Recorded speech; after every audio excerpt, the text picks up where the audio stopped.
Alleluja, grazzi Ġesu. Nilqawkom eżis aħwa, kam tajtuha qasira? Amen. Nilqawkom eżis aħwa ta' Facebook u YouTube madwar Malta u Għawdex u l-udjenza ta' River of Love. Nilqawkom isimaw sew din il-kelma, nemmel li ħatkun ta' barka l-ħafna u nemmel li kol ħatkun ta' risposta għal xi wħud li forsi kultant ikollhom mistoqsijiet fuq dan l-istess passaġġ li jiena kelli għal bosta snin, believe it or not, dal-passaġġ. Umu bil-wifqa kulħadd iqum bil-wifqa miegħi. Alleluja. You tidru wiskom, you look too comfortable. Mela jtolbu miegħi minn qalbkom, ejdu dit talba minn qalbek warajja. Ejdu minn qadis, kellimni mill-kelma qaddisa tiegħek. Mulej neħħi kull xkiel minn ħsibijieti, l-immaġinazzjoni tiegħi, minn qalbi li l-għadu jipprova juża biex ifixkilni milli nirċievi l-kelma eterna tiegħek. Millum il-qudiem mulej nagħti glorja u tifħir ħafna iktar. Nirringrazzjak tar-revelazzjoni, nirringrazzjak tal-informazzjoni u nirringrazzjak tat-trasformazzjoni li inta tagħmel fija bil-kelma qaddisa tiegħek u l-Ispiritu Santu. Jina lesni għal-kelma tijak u għat iktar. Ma nerġa' nkun l-istess iktar. Amen. Alleluja. Ok, poġġu bil-qeda. Ħamorru fl-ewwel Timotju kapitlu 1. Fl-ewwel Timotju kapitlu 1. Grazzi Ġesu. L-ewwel Timotju kapitlu 1. Iftħu hemmhekk. Isimgħu din l-iskrittura. Vers 15. Jekk għandkom il-Bibja magħkom, iftħu l-Bibja magħkom, ħalli tarawha, għaliex di skrittura li ġieli saqsewni fuqha. U anka jiena għall-bidu kienet ġib li daqsxejn ta' question marks għaliex Pawlu qiegħed jgħid hekk. Kemm hawn minnkom temnu li intom qaddisin, ollu jdejkom. Għaddizin. Kama minnkom temnu li jintom midinbin, u li jdejkom. Midinbin.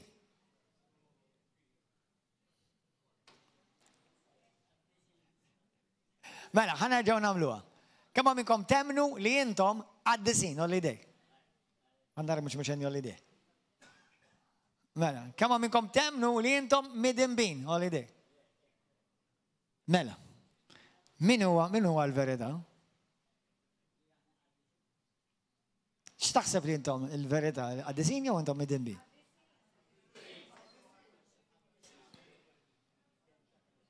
Mela, dak kollha li intom temnu li intom għaddizin, irranġawna għar-raġġiera.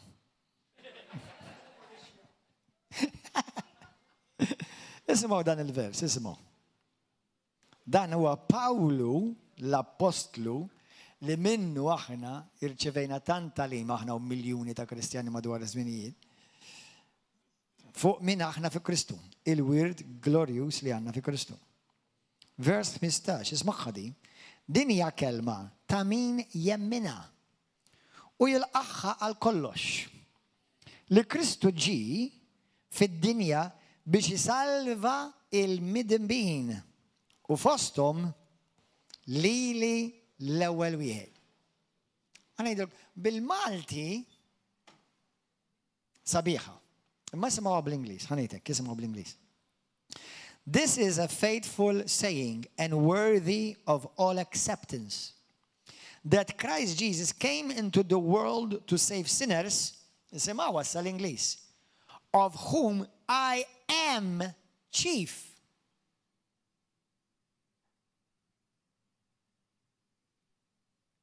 Dax ġara l għawnek, tilef il-teologija tiegħu. X'inhi din? Mux I was, I am. Mux kont, jien, għalek bil-Malti tgħid. Jien, mela hawnhekk ġej, li Kristu ġie fid-dinja biex jisalva l-midinbin li fosthom lili jien l-ewwel wieħed. Hawnhekk għandna problema. Skont ma nitalmu, Għax Pawlu għandu turrun skritturi fej jgħid li aħna m'għadniex iktar midinbin u aħna għaddisin. Għadi diċet jagħmel tilef it-teoloġija tiegħu. Beda jerġa' jaħsibha. Għaliex Pawlu qed jgħid li jien midneb. Isimgħuha sewwa. Bl-Ingliż forsi ddur daqsxejn aħjar. Mhux qed jgħid I was, qed jgħid I am. Interessanti din interessanti għaliex għal min ma jafx ħafna mill-affarijiet ta' fenti bħala River of Love, bħala Knesja Apostolika, Karizmatika, li intom u aħna talmu li minn aħna fi Kristu aħna qaddisin li għandna natura ġdida. Għal dawk in-nies li ma jtalmux dawn l-affarijiet li huma l-kemm fl-Iskrittura, imma dejjem jgħidu għax jiena midneb u jiena midneb, din l-Iskrittura tinżilhom għasel. Għax ovvjament ħajdu qed tara kif aħna mhux qaddisin aħna midinbin. Issa dawk li intom midħla mal-Bibja taf li Pawlu kemm il-darba jgħid kważi f'kull introduzzjoni ta' kull ittra tiegħu għandek Rumani 1 vers 7, l-ewwel Korintin kapitlu 1 vers 1 sa 3, tieni Korintin kapitlu 1 vers 1 sa 3. Għandek turrun skritturi fej Pawlu kontinwament jgħid li aħna qaddisin, aħna natura divina, l-ewwel Pietru kapitlu 2 minn vers 1 sa 5 Pietru jgħidha dik. Għandek Efesin kapitlu 4 vers 24 li saħna natura ġdida maħluqa fuq ġbija Alla. Turrun hemm skritturi. Sewwa fej jgħidlek ukoll, eżatt, hemm passaġġi fejlek jitolbu għaddisin pereżempju Efesin kapitlu 6 jitolbu għaddisin u jitolbu għalija, ovvjament jitkellem għal għaddisin għal min? Għalina. X'minnu l-ġenna m'għandux bżonn it-talb u minnu miskin l-infern għal xejn it-talb. Mela għaliex Pawlu qed jgħid din hija interessanti u ħaġġib klarifika għal bosta Kristjani, għal bosta aħwa. Għaliex Pawlu mhux qed jitkellem, darba kelli konversazzjoni ma' xi aħwa fuq dan is-suġġett. Għaliex fuq dan is-suġġett Pawlu jiftaħ iktar ukoll anke f'Rumani kapitlu 7. U issa meta jiena u inti naqraw il-Bibja b'mod ġenerali, inti tieħu ispirazzjoni mill-ħajja tiegħek personali.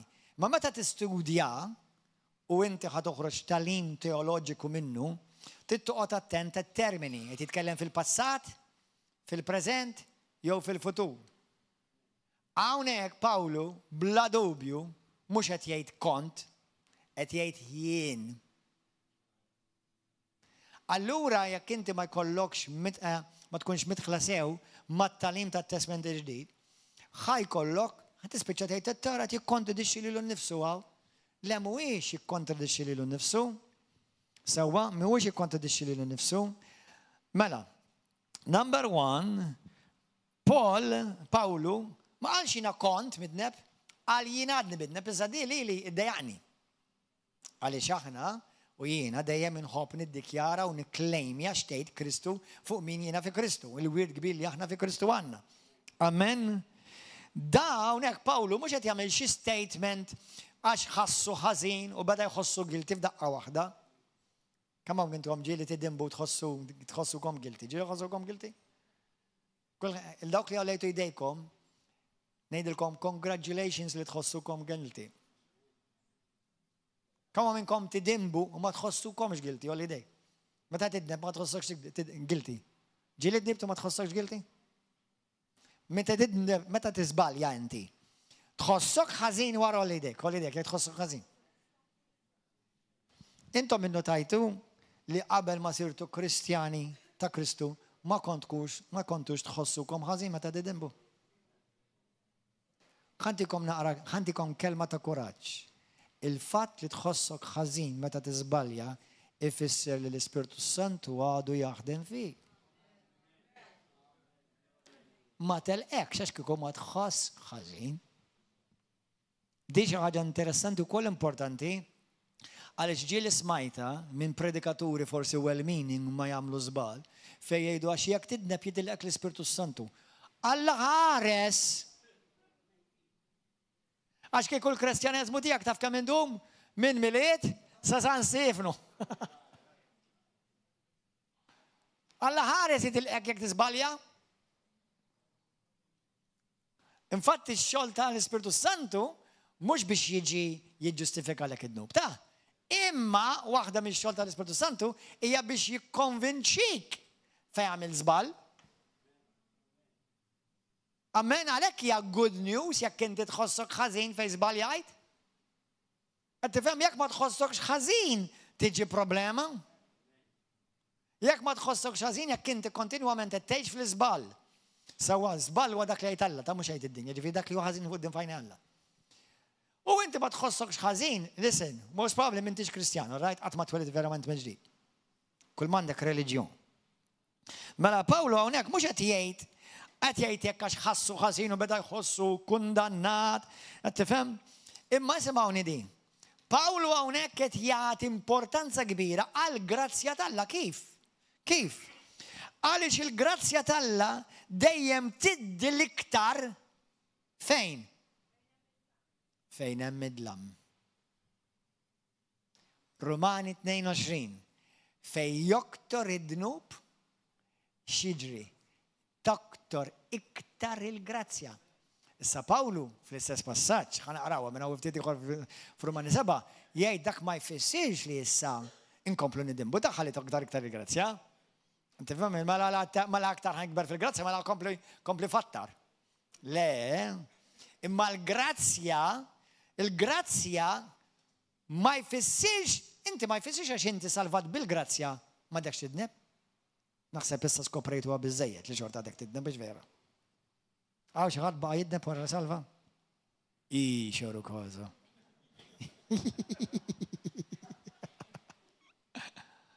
Sa ftit. Kulħadd baqa' jidneb avolja salvati diġà bil-grazzja. Waħda mill-affarijiet naħseb li bosta Kristjani għandhom l-impressjoni ħażina hija di li għax jiena salvajt bil-grazzja issa il-grazzja m'għandi bżonn aktar. Issa għandek xi bżonn, xorta bżonna. Jekk mhux iktar, qed tifhem għax il-grazzja inti tidħol fis-saltna permezz tal-grazzja u l-fidi fi Kristu, imma anke fil-mixja tiegħek inti għandek bżonn il-grazzja. Il-grazzja tfisser is-saħħa tal-Alla, is-saħħa sopranaturali tal-Alla. Ħanejdukom aħwa, jekk inti ma tifhimix di, l-għadu jilab ma' moħħok jibda jikkundannak. Attara basta dejt li Kristjan, xorta fattarta. U ħafna jaqtaw qalbhom. Mela mhux vera jiena Kristjan. Jon kella mhux vera Alla jrid ninsalva. Kieku jiena Kristjan kieku ma nagħmel żbalji. Kieku ma tagħmel żbalji mhux issir Kristjan, issir Alla.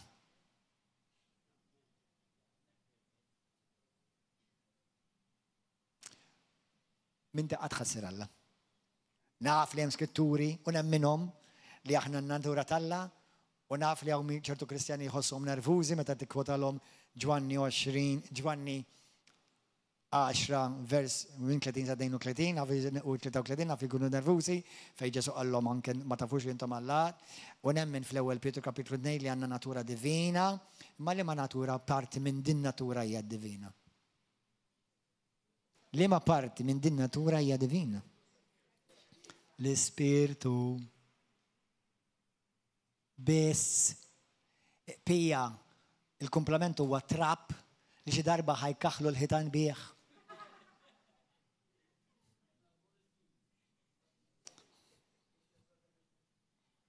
L-Ispirtu tiegħek biss huwa divin fi Kristu imwielet mismewit. Dan il-ġisem għadu twilet mill-art. Amen. Halleluja. Hawnhekk Pawlu mhux qed jiddefinixxi l-istat preżenti tiegħu fil-Kristu. Hawnhekk qed jolli u jimmanifika u ikkabbar il-kobor fajnejna tal-grazzja tal-Alla li permezz tagħha salva. Fl-ewwel Timotju kapitlu 1, ftit skritturi qabel, morru vers 13. Mela, ħanibda minn vers 12. Nizziħħaj lil Kristu Ġesu Sidna li tani l-qawwa għal dan ix-xogħol. jew il-grazzja dik il-kelma. U li derlu li kienet tisħoq li l-fiduċja tiegħu u għamilni ministru tiegħu. Li qabel kont daj, naħseb dak kien Malti.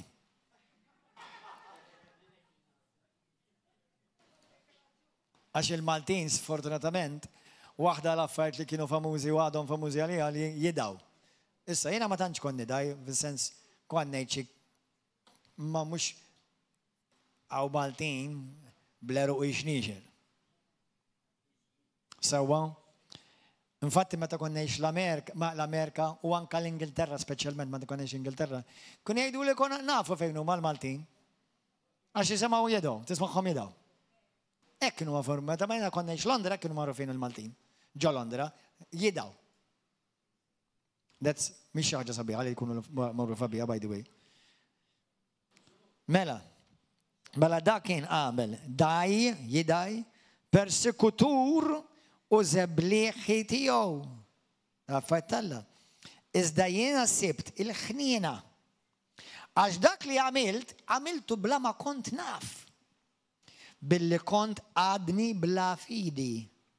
Anzi, li l-grazzja ta' sidna kienet motija bil-kotra. Wow, x'inhi di? Pawlu kien jismu Sawlu qabel. Dan huwa l-istess wieħed li ippersekwita u qatel turrun Kristjani. Aħna nafu, suppost nafu, li meta bniedem jisalva bil-grazzja tfisser. Meta l-mulej juri miegħek grazzja jfisser iffavorixxik mhux abbażi tal-mertu tiegħek, imma abbażi tal-mertu fi Kristu. Qed jarak minn lenti ta' ibnu. Mhux qed jarak għax inti tajjeb jew għamil ġorġa tajba biex jisħoqlok. Kieku Alla lili u lilna salvana permezz għax jisħoq ilna, l-għada żgur jew l-għada ta' wara l-għada, terġa' tiklifa. Għax titilfu l-mertu. Titilfu l-mertu, tifmuh. Allura Pawlu qed jgħid jien kon noffendi l-Alla. Noffendi l-Alla mux kif joffendi l-Alla l-Maltin. Ġifiri kien bemilu, meta, u ovvjament inti xaħat, meta l-Bibja tgħidlek toffendi l-Alla, f'kuntest ludi tfisser li inti qed tiġħad il-Vanġelu. Għalhekk jaddawa kontra l-Ispiritu Santu. Tifhem mhux għax iddawa bħal Maltin, ġifieri inti tixħad il-Kristu u issa għamilt l-ard nub. M'hemm ħadd jista' jaħfillek. Tifhmu? U hawnhekk Pawlu qed jgħid jiena għamilt dak li għamiltu dak li jiena qed jadawa. Imma din hija kelma ta' min jommen fiha. Għaliex Ġesu li ġie salva l-midinbin jiena fost l-ikbar midinbin. Issa din hija interessanti għax di skont l-istorja Timotju waħda mill-aħħar ittri li kiteb Timotju. Kemm hawn minnkom pereżempju ilkom fil-mixja tal-mulej 10 snin, ollu jdekkom, 10 snin fil-mulej, ollu jdek. 10 snin. 10 snin. Kemm ilkom fil-mulej 10 snin? Zbaljajt? Ollu jdek, jek zbaljajt. Xi kultant inti tgħid il-lastra, kif zbaljajt Ġesu ħanin? Ħanejdilkom x'nemmen jiena. U nemmen li abbażi fuq prinċipju bibliku. Jiena nemmen li kieku jiena u inti, issa mhux qed ngħidlek mhux żbalja, tifhmunix ħażin, għax Pawlu hekk qed jgħid f'Romani, mhux qed ngħidilkom hekk issa tfisser morru żbaljaw kemm tifilħu. Tifhem mhux qed jgħidilkom issa żbaljaw bla doċ għax hemm il-grazzja taħdem. Imma xi kultant meta tiżbalja terġa' tiftakar li int mingħajr Kristu minn xejn. U kemm vera kienet kbira l-grazzja talla meta salvalek ruħek. U mhux jisalvak iktar illum għax taqra l-Bibja u titlob in tongues. Jew għax tagħti d-deċma u tagħti l-offerta u tajn l-fqar, kollu tajjeb, imma mhux ma salvakx attra iktar għamma ċamil dak kollu. U meta tiżbalja għalkemm Alla ma jridniex niżbaljaw, imma Alla ma jaħli xejn. Ifakrek kemm inti xejn mingħajr jibni. Allura għalhekk inħobba dik l-iskrittura bħalma ħafna minnkom taw Romani kapitlu 8 vers 28 li Alla jaħdem għal kollox għal ġid. jaħdem kollox fl-imkien għal-ġid, għal-ġid. Anka jekk fattarta, xorta, mhux ngħidlek kompli fattara, imma jekk fattarta, Alla xorta jaħdem kollox għal-ġid. Ta' dawk li jħobbuh. U dawk li jħobbuh, xorta jagħmlu ħafna frejjeġ.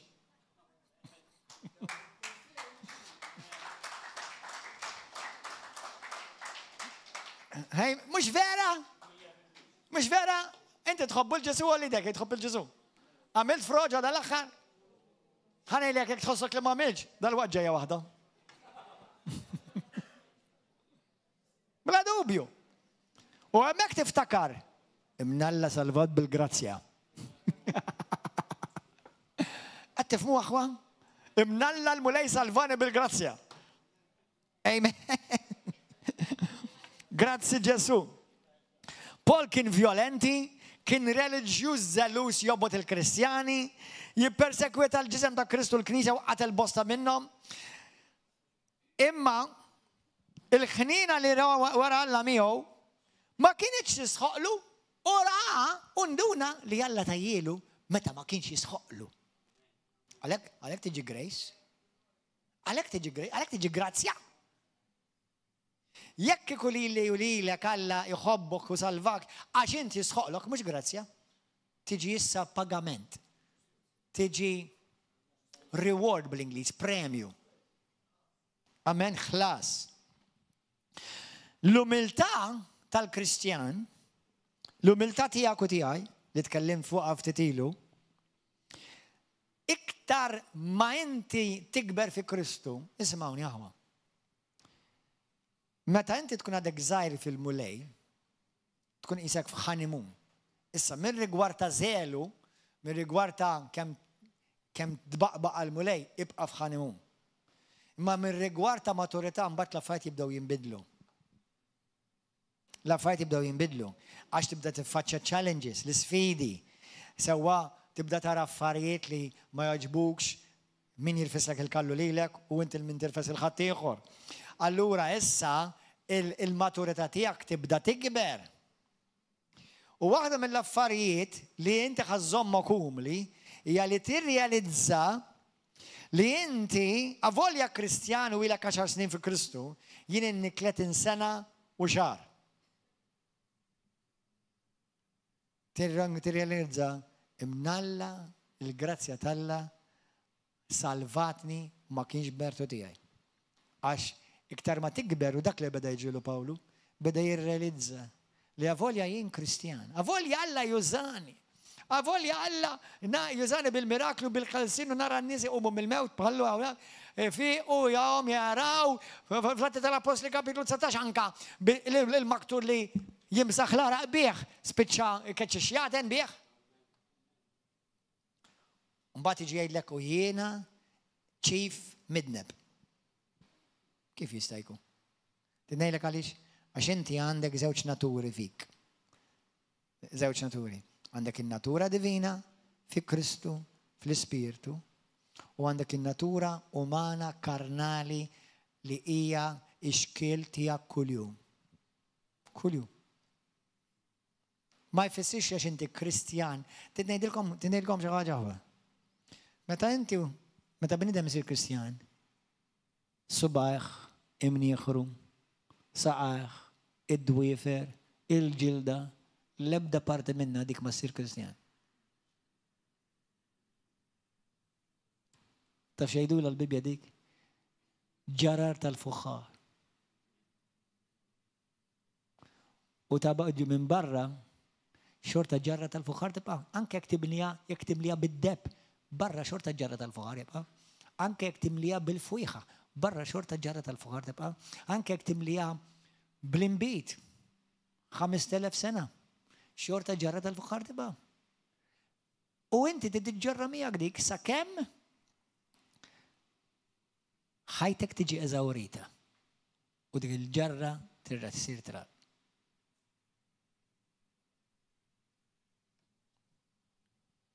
Għalhekk isimgħuna. Fil-ktib ta' Filippin, morru 2 hemmhekk, kapitlu 2.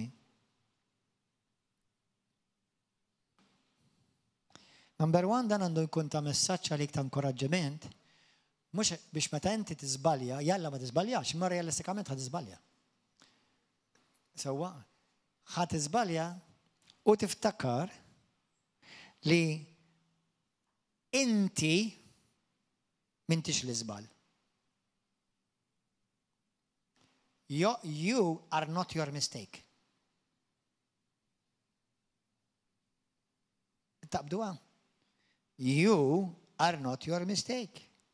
You are not the sin which you made or you committed.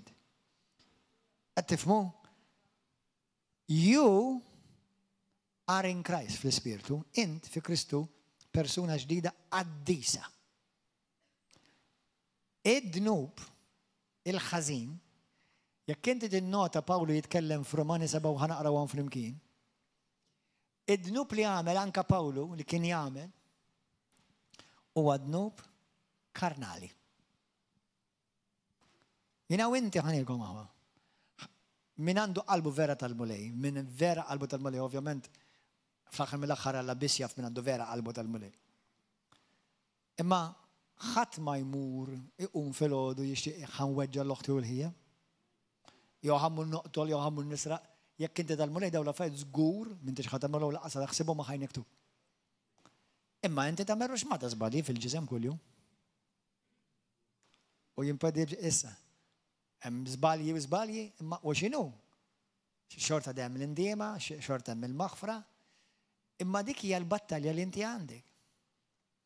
Il-għadu ma jiġix issib aċċess għalik fir-relm tar l-ispirtu ruħek, imma aċċess fil-ġisem. U hemm dak li jgħid Pawlu li huwa l-ġisem qed itieħ il-problemi, huwa l-ġisem li huwa l-ixkil tiegħu. Il-ġisem jiġifieri apparti mhux qed nitkellmu fuq affarijiet sesswali, jista' jkun ir-raġun, jista' jkun l-ilsien, dan jikkawża ħafna problemi. Nisa tibdi tkisser saltna. Bdi tkisser knisja. U Alla jżomm kontabli lil kull min jagħmel dak. Bda tkisser żwieġ. Bda tista' tkisser persuna. Ma da ġisem. Da parti mill-ġisem.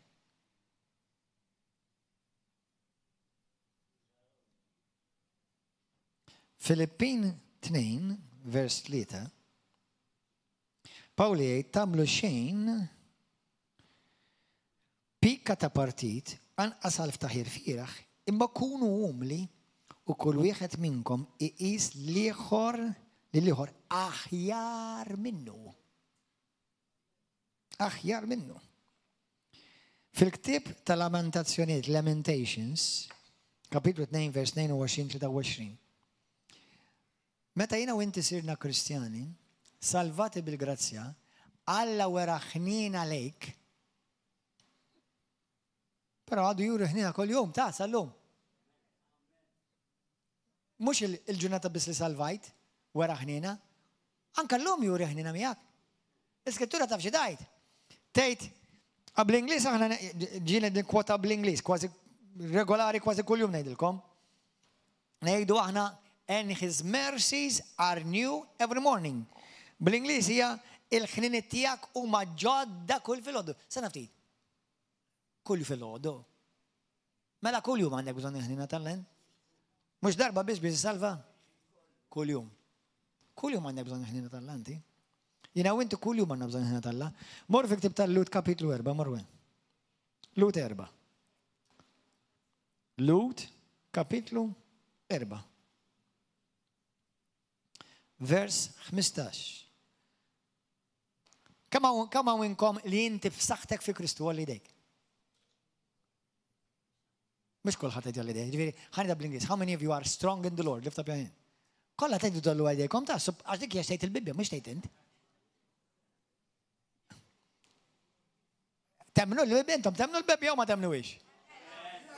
Efesin, kapitlu 6 vers 10, 6 vers 10, dejlek, be strong in the Lord and in the power of his might. Kum b'saħħta fil-mulej u fil-qawwa kollha tiegħu. Issa, xejt il-Bibbja dik, kemm minnkom b'saħħitkom fi Kristu. tħossa? Mhux dejjem. Imma vera l-Bibja 100%. Issa ħalli nara kemm ħanaraw minnkom. Irridkom tikkooperaw ejja. Kemm hawn minnkom tħossukom dajfa. It-tnejn huma vera. B'saħħtek bi Kristu imma dajjef fil-ġisem. Żewġ persuni f'persuna waħda. Inti fi Kristu persuna imma tgħix f'persuna oħra tal-ġisem. U dal-ġisem, Pawlu taf xi sejjaħlu? Mhux hawn ġisem ta' jgħidlu. Jgħidlu ġisem kemm qed ittini problemi. Kemm qed ittini trabil. Infatti taf xi sejjaħlu dal-ġisem? Ġisem ta' mewt. Body of death. Ġisem ta' mewt. Isma' għadi.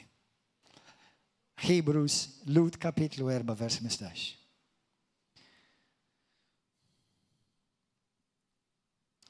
Mela, ħanibda minn vers 14, permettuli. Mela aħna għanna l-qassis il-kbir, li tassew kbir qassis li daħal fisma wid Ġesu binalla ħanżommu sħil fidi tagħna u nistqarruha. Għax aħna m'għandniex qassis il-kbir li ma jistax jader id-dju fi. Sana fi. Kemm minnkom you are strong in the Lord and the power of his might. Lift up your hand. Kemm minnkom saħħitkom fil-mulej fil-qawwa kollha tiegħu. Halleluja. Sana ftit, imma hawnhekk qed jgħidlek mhux qed jader mas-saħħa tiegħek qed jader mad-djufijiet tiegħek. Mela inti Kristjana għandek id-djufijiet. Oh.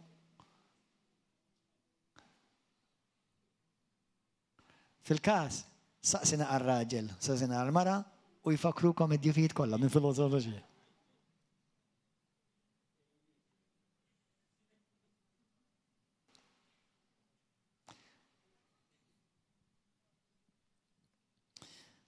U jader id-djufija tagħna. Imma għandna wieħed li kien imġarrab bħalna f'kollox. Minn barra qatt ma dineb.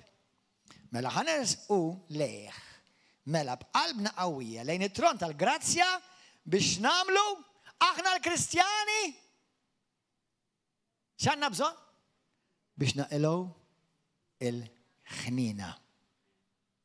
U nsibu f'waqta il-grazzja li aħna l-Kristjani avolja salvati għandna bżonn. Inti issa tifhem meta inti tirrealizza li avolja inti Kristjan u avolja inti salvat u avolja għandek l-Ispirtu tal-Alla jagħmar fik u avolja Alla jużak biċkeċċi xjadu nitfeq il-morda u twassal nisan Kristu Alla tinqeda persuna dajfa fil-ġisem. U ħanilkom għaliex dinja tajjeb li inti tarafha għaliex jekk Klawdu jibda jfisfislek jgħidlek ma żbaljajt, erġajt fattarta, għamilt froġa. Alla xorta ħajjużak, xorta jħobbok, xorta jgħidlek ibni u binti, u xorta għadu qed jaħdem miegħek u ma qatax qalbu miegħek u minnek. That's right. Alla għażel id-dajjef biex iġib fi xejn dak li jaħsbu li huma xi ħaġa. U meta ssir ta' Kristu ma ssir b'saħħtek fil-ġisem xorta tibqa' dajjef. Fil-ġisem, ovvjament fi Kristu mbagħad teleb jekk timxi fi Kristu u timxi fl-imħabba u timxi fl-ispirtu, sewwa mbagħad issa għandek il-potenzjal li jekk trid ma tidnibx. Jekk issa jekk trid għandek il-potenzjal ma tiżbaljax. Issa għandek kontroll. Qabel ma kellekx kontroll, qabel id-dnub kien jaħkmek, jiddominak. Missa ma dux jiddominak, issa għandek kuljum għażla. Qed tifhmuha? Biex dat ngħidu, mhux biex issa aħna ngħidu aħna dajfa. Le, fil-ġisem jiena dajjef. Jekk inti ma taħsibx li inti dajjef fil-ġisem, ħanpoġġilek xi kekek, xi platta ġin, bit-salsa u jennaf, jew xi koxxa u xi biċċa steak u ma nafx tħobb u tkun taf kemm dajja fil-ġisem. Tista' tgħid le issa ħajgħaddu satej oħra ħanejlek kif tiblaħħa dik.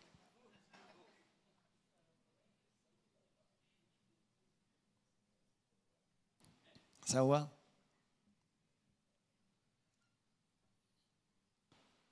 biex norik kemm hu dajjef fil-ġisem ta' dak biss. Iva, għadna fil-ġisem għandna dajfa llum, sfortunatament. U għalhekk kiena inti, skont Lut 4, sallum il-ġurnata għandna bżonn il-ħniena tal-mulej u għandna bżonn il-grazzja tal-mulej. Issa, minn ftit ieħor ngħidilkom oħra. Pawlu, dak l-istqarrija li jagħmel, għamilha number 1, mokkomaw. Mokkomaw. Għaliex, da waħda mill-iżbalji li nara li jiġri fosta Kristjani li jkunu ħanejdek kara, sa ċertu maturità. Għax ħanejdek Kristjani ta' maturità kbira, kollha xorta waħda jagħmlu l-frejjeġ. Jista' jkun apostlu, jista' jkun isqof, jista' jkun pastor, jista' jkun evangelist. Xorta.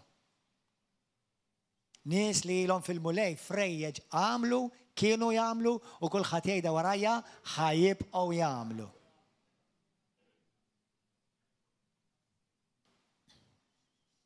U toqgħod taħseb f'ħadd u laqgħod taħseb fil-pastor, aħseb fik innifsek.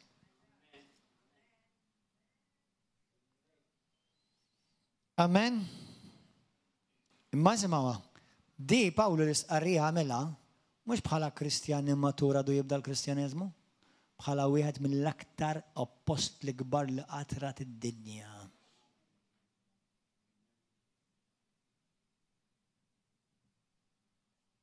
Amen. Għat tinsa anke meta Alla jkun qed jużak għalhekk ismawni, għalhekk naraw mexxejja jaqgħu. Kbar jaqgħu. Jaqgħu mhux number 1 intom tafu li kulħadd jiżbalja. Tafu li kulħadd jiżbalja? Barra jien, ovvjament.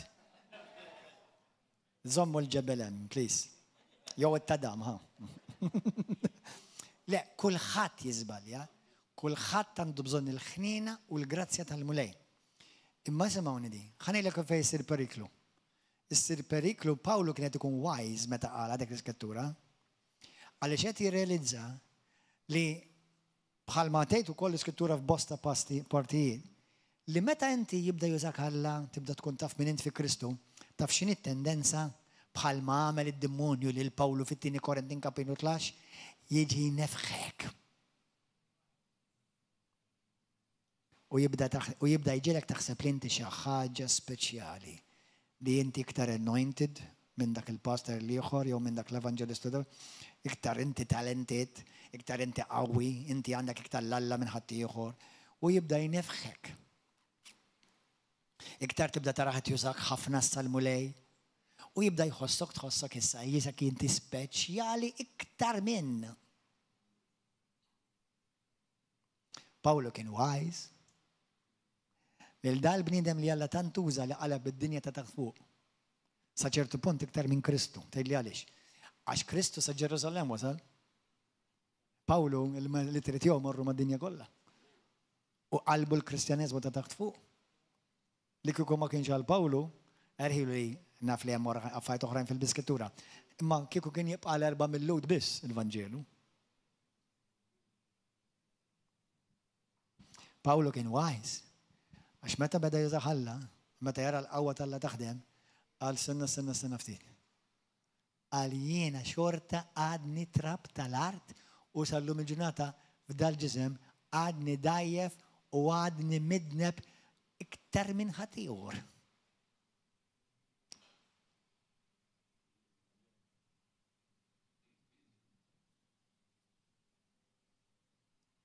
Hallelujah. Thank you, Jesus. Għalhekk meta jekk intom taqraw 2 Korintin kapitlu 12 minn vers 1 sa 10, Pawlu jitkellem kif ġie mibgħut messaġġier ta' Satana biex bl-Ingliż jgħidu to buffet him, biex jibqa' umli. Għaliex? Minħabba la tal-abbundanza ta' revelazzjonijiet li ġiet mogħtija lilu iktar minn kwalinkwa apostlu ieħor.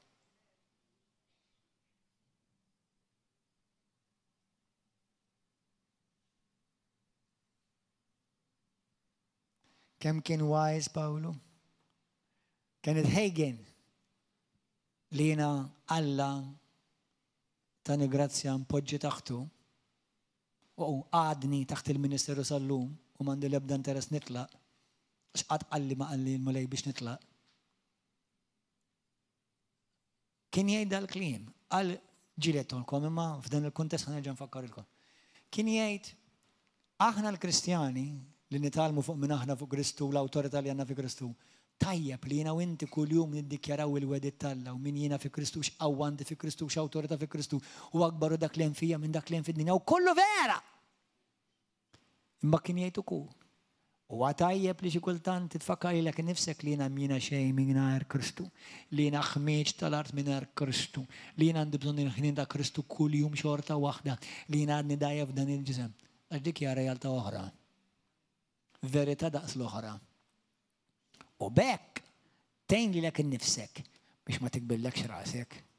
U l-moment li tikbillek rasek tibda tara l-Kristjani ħutek mid-dimbin. Għandhom id-demonju, dik għandha d-demonju, dak għandhom id-demonju, dik qed tiżbalja u tibda tara d-difetti fl-oħrajn. U inti laqqas taf li d-demonju qed iħassrek.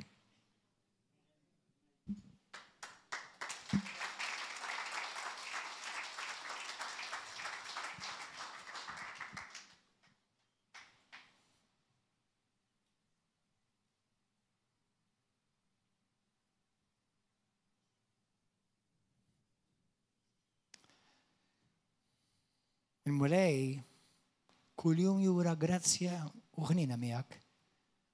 U waħda mir-raġunijiet ukoll taf x'għaliex biex inti tuni ħnina u grazzja maħutek. Bħalma juri miegħek kuljum. Amen. Hallelujah. Thank you, Lord. Thank you, Holy Spirit. Għalhekk aħwa daw l-affarijiet jittestjawlek qalbek. U meta nkun hemm xi ħaġa ma tifhimiex tgħid Alla tipprova jallimni xi ħaġa, x'inhi mulej li qed tipprova tallimni. Noħobb ngħidha u nerġa' ngħidha u min jaf Alla biss jaf kemm ħanerġa' ngħidha fil-futur. Alla ma jaħli xejn. U f'kull sitwazzjoni qalbek qed tiġi marbula. F'kull sitwazzjoni qalbek qed tiġi marbula. Hallelujah. Thank you, Lord. Għalhekk fittex qalbek kuljum, arbel qalbek kuljum. Ara, meta inti tarbel qalbek qed turi sinjal ta' umiltà. Meta inti tarbel il-ħuk qed turi sinjal ta' gburrija. Meta jiena narbel li l-nifsi fejn żbaljajt mulej. Tkun umli. Imma dak żbalja. Tinux dak? Dak huwa sinjal ta' gburrija. Issa mhux ma jfissirx li ħadd ieħor ma jiżbaljax, x'kulħadd jiżbalja. Vera. Imma inti trid li Alla juri ħnina u grazzja miegħek hux vera. Imma ma ħadd ieħor turi kundanna ġena.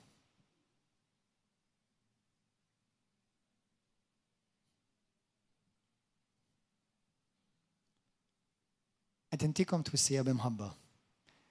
U dak li ħanejt għalikom jotta lija wkoll. Proteġu qalbkom. So that you will not be shocked on the day you appear before him.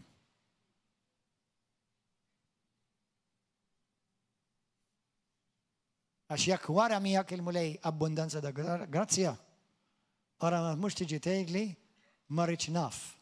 Ma rridx inkellmu, ma rridx inkellima, ma rridx naqfrilha, ma rridx naqfrilha. Ejja naqfrilhom ma tkellimniex.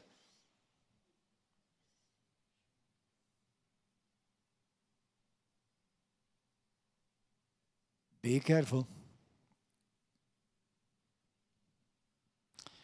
Hallelujah. Il-pożizzjoni tagħna fi Kristu u li nkunu onesti quddiem Alla. Vera, tieni Korintin kapitlu 5 vers 17, kull min huwa fi Kristu huwa kreatura ġdida. Romani kapitlu 6 vers 11. Qisu lilkom infuskom bħalli intom mittu għadnu b'missa ħajjin falla fi Kristu. 2 Korintin kapitlu 5 vers 22. Waħda mill-iskritturi favoriti tiegħi. Għax aħna sirna il-ġustizzja talla fi Kristu. Aħna ġust illum fl-ispirtu. Meta l-Bibja tgħidlek aħna sa kreaturi ġdida fl-ispirtu dal-ġisem mhuwiex ġdid, I'm sorry. U tinnota, amen, u l-iskrittura tgħidlek dan il-ġisem ma jridx il-ħajja ta' dejjem. Amen. Pawlu jgħallem daw iż-żewġ veritajiet paralleli. Paralleli. U importanti li niftukru għad il-lezzjoni, għaliex rajt ħafna Kristjani f'ħajti, sewwa li taħseb li huma maturi u l-għadu meta inti jesa saħwa. Jekk inti ssiblek innifsek, taqbadilek innifsek mingħajr forsi ma trid għax tibda tħossok tajjeb fil-mulej. Tibda dejda ara dak x'inhi għamel, ara dik x'inhi tagħmel. Sewwa u tibda tħossok li lejsek insirt l-imħallef ta' ġisem ta' Kristu. Iqaf. Iqaf. Ġieli tkellimna jekk inti tara l-ħuk jiżbalja l-oħtok jiżbalja, mela le, mur fuqhom, kellimhom one on one kif suppost tagħmel u dejjem biex tirristawra l-ewwel għax dik hija għalhekk Alla juri grazzja ħnina miegħek. Għalhekk Alla ma jmurx jifrixlek il-frix u l-underwear tiegħek quddiem il-Facebook u l-YouTube u quddiem il-Knisja. Dak huwa xogħol id-demonju. U għaw ħafna Kristjani li joħomlulu, tgħid kemm joħomlu jivvolonterjaw.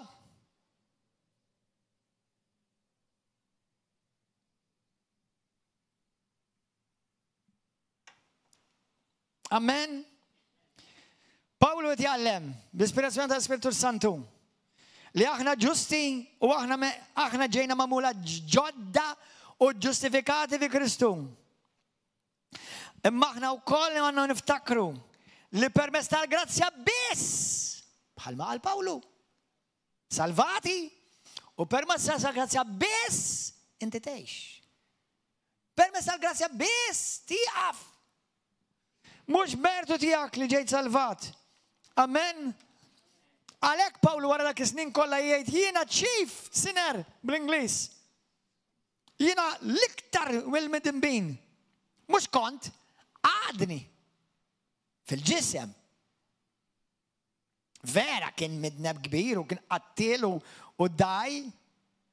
Imma inti taħseb li Pawlu li kien jaf kif joqtol in-nies. Ma kellux ħabtit joqtol il-ġaħat ma ta' kienet jiġi persekwetat. Ħantikom eżempju trid. Ena mill-mod wara li sar Kristjan qatt ma qatel iktar, però taħseb li kellu tentazzjoni. Mela jekk għadditlu minn moħħu u minn ħsibijietu daqs dik ikun għamilha.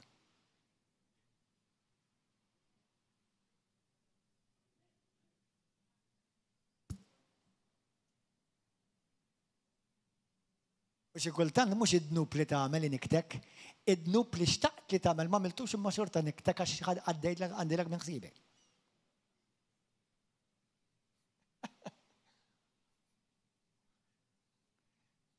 Għaxa il-bnidem ma jarax xabli, imma f'qalbek ħassejta. F'qalbek xtaqt il-dak jieħu xi daqqa ta' ponġajnejh. Jew il-dik taqaf minn fuq bit-takkuna b'kollox u toħodha l-wiċċa?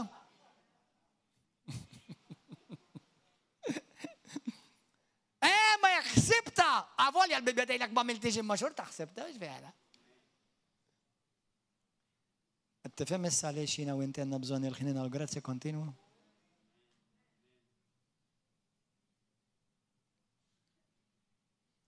U għaliex Alla jippretendi li aħna nuru l-istess. Amen. Din hija testimonjanza li tolli l-Ġesu Kristu aħwa. Halleluja. Għalhekk Pawlu qal biex permezz tiegħi u fija Kristu jiġi magnifikat, igglorifikat. L-iskas qarja ta' Pawlu turi li Alla vera salva lil Pawlu bħalma jista' jsalva lil kull wieħed minna. U l-ħajja tiegħu saret it-trofew f'idejn Alla ta' kemm hu ħanin u kemm hu grazzjuż il-mulej. Halleluja, grazzi Ġesu. Gloria al-mulej. Ħanaqralkom, morru fi ktib tar-Romani qabel ma nispiċċaw, morru hemmhekk Romani. Keyboard, please. Ara kemm sabiħ dal-passaġġ. Dan vera aħna il-Pawlu li nammiraw u nħarsu lejh b'ċertu stima. Ara xejn Pawlu eżaħu. Vers 7, Romani 7 vers 7 simgħuni. X'ingħidu mela? Romani 7 vers 7.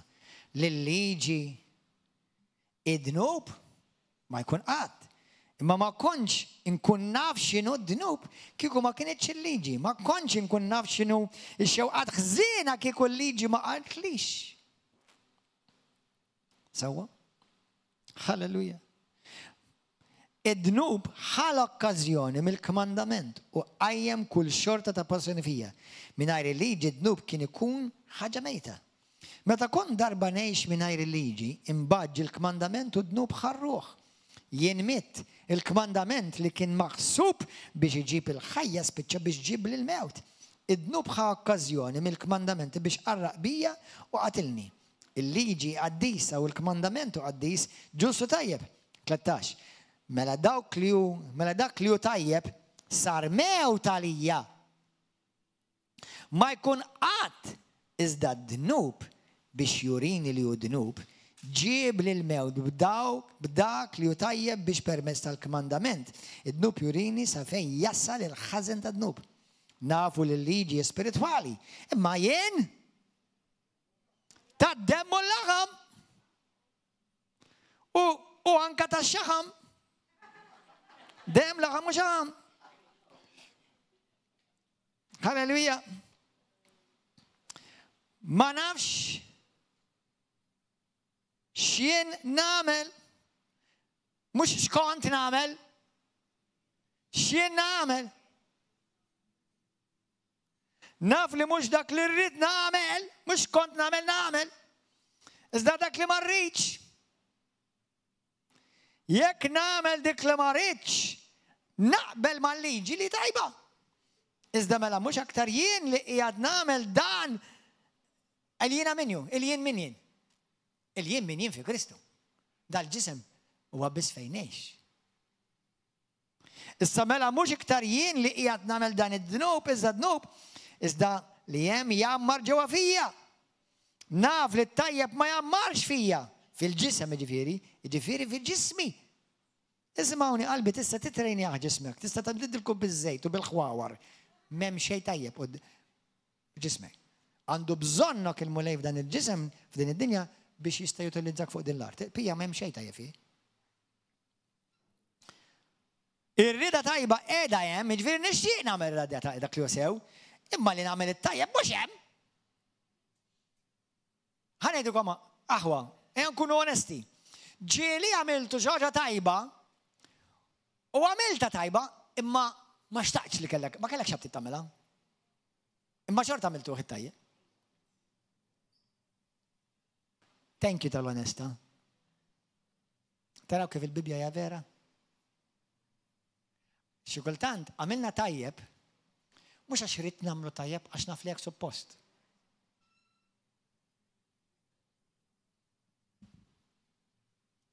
Għax li kieku mxejt mal-ħass għamil xi ħaġa totalment differenti. Imma xi xejt mal-kelma u naf xi jrid Alla minni, imma xi kultant għamel tajjeb imma taf li qalbek mhix hemm, l-ubbidjenza bisem.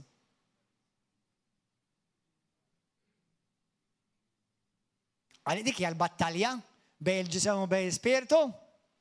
Amen. Jien nagħmel sewa sew dak li ma rridx. Mhux jien mela qiegħed nagħmlu iżda d-dnub li hemm jammar fija. Inħoss din il-liġi ġewwa fija meta rrid nagħmel it-tajjeb ifeġġ quddiem il-ħażin. Skont il-bniedem ta' ġewwa toġobni l-liġi tal-Alla, ġifieri l-ispirtu, il-bniedem li huwa mwieled mill-ġdid, inħobba l-kelma tal-Alla, nħobb dak li huwa sew. Iżda nilmaħ fil-membri ta' ġismi liġi oħra titqabad kontra l-liġi ta' moħħi u tqassarni taħt il-liġi ta' d-dub li hemm ġo ġismi. Imsejken bniedem li jien. Min se jaħlisni minn dan il-ġisem? Ta' xiex? Tal-mewt. Mela l-ħajja mhux fil-ġisem, il-ħajja qiegħda fl-ispirtu.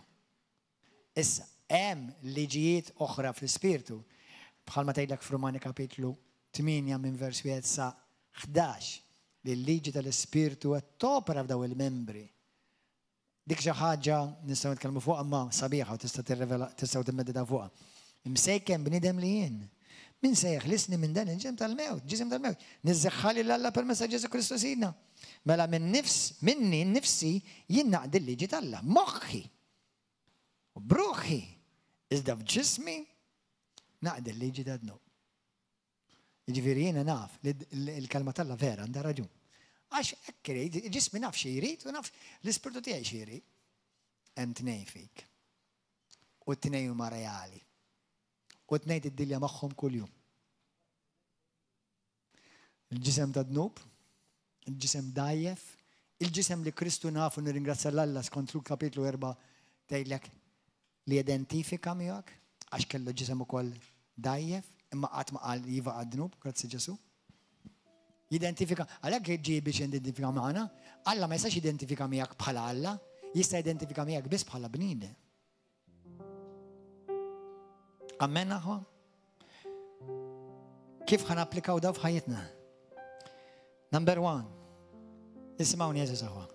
Tinsew qatt minn fejn Alla ġabrek. Tinsiex minn fejn ġabrek il-mulej. Tinsiex minn fejn ġabrek il-mulej. Tinsiex minn fejn salvak. Ibqa' umli. Tikber u kemm tikber fulej, jużak il-mulej. Ibqa' umli fi Kristu. Ippunta lil ħaddieħor lej Kristu. Mhux lejk.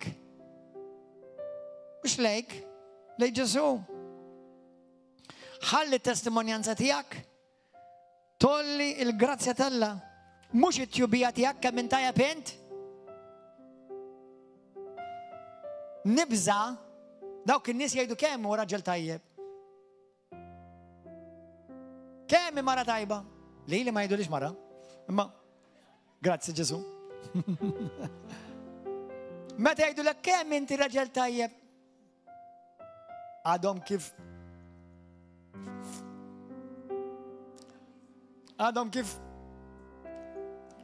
ma nafx hekk tifhmuni. Għadhom kif bambluwlek.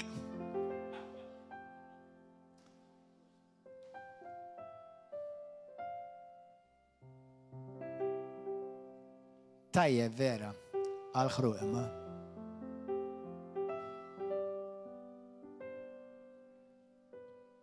Tifmu?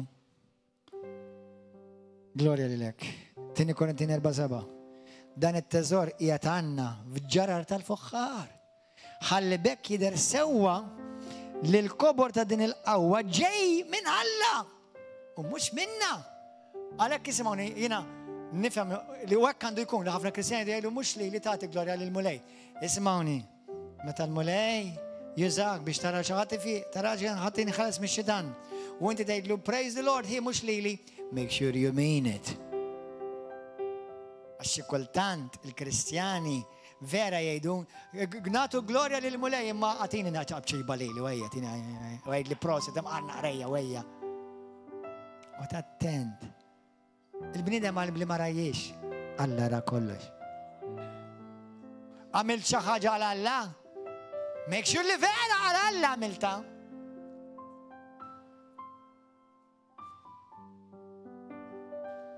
Għax il-bniedem jixtieq il-prosit, iċ-ċabċipa.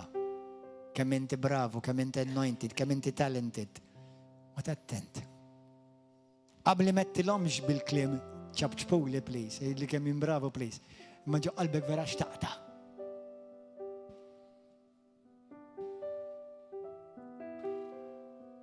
Amen. Grazzi Ġesu. Pawlu ma kienx qed ikkontradixxi l-Vanġelu tal-Grazzja li aħna nemmnu fih u li Pawlu priedka. Anzi, għal dal-klim biex jonoraħ. Jonora l-grazzja talla li għadha topra fina kull jum.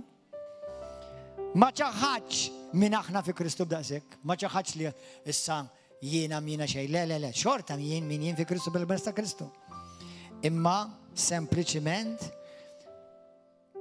ma rridx jinsa li dal-kobor tal-grazzja li wrid lejh Mhix permess tal-mertu tiegħu ma' merjem ta' Kristu. Alleluja. Grazzi Ġesu. Illum ħanejdilkom kelma li rċevejt.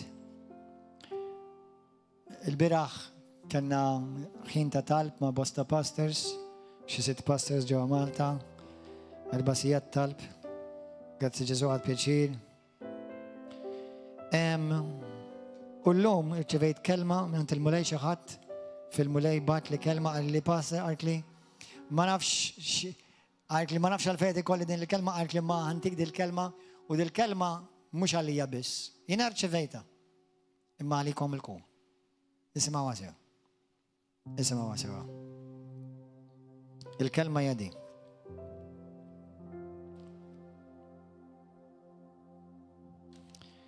ħajdukom bl-Ingliż u bad bil-Malti. Ħares dejjem lejn ħuk lejn l-oħtok permezz tal-għajnejn tal-ħniena u tal-grazzja. Għax hekk iħares lejk Ġesu. Jew hu sew jew weġġaw jew offendaw lilek personali jew għamlu xi ħaġa f'għajnejk li lilek darsitek. Ftakar li anka hu u hi għadhom u li talla daqsek. Iħobbhom Kristu daqs kemm iħobb lilek. Bħalma Ġesu u l-avukat għalik, Ġesu koll l-avukat għalija u għal-avukat għalih.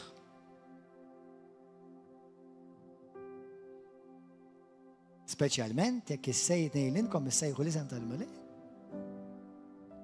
Jien qedtilkom li għati nazzjon kontra nazzjon. Mhux titqabdu bejnietkom. Aħfer din hija kelma mill-Mulej li batet li mara Alla. Isimgħuha. Aħfer u rikonċilja u hemm nammar jien mux taħfer bħad-dinja, tajt li taħfer, imma taħrab mir rekonċiljazzjoni. Jienu l-ġebla u l-blata ta' dejjem. Fuq biss u t-talim u t-twissijiet tiegħi. Fuq dan biss timbena l-Knisja tiegħi sana.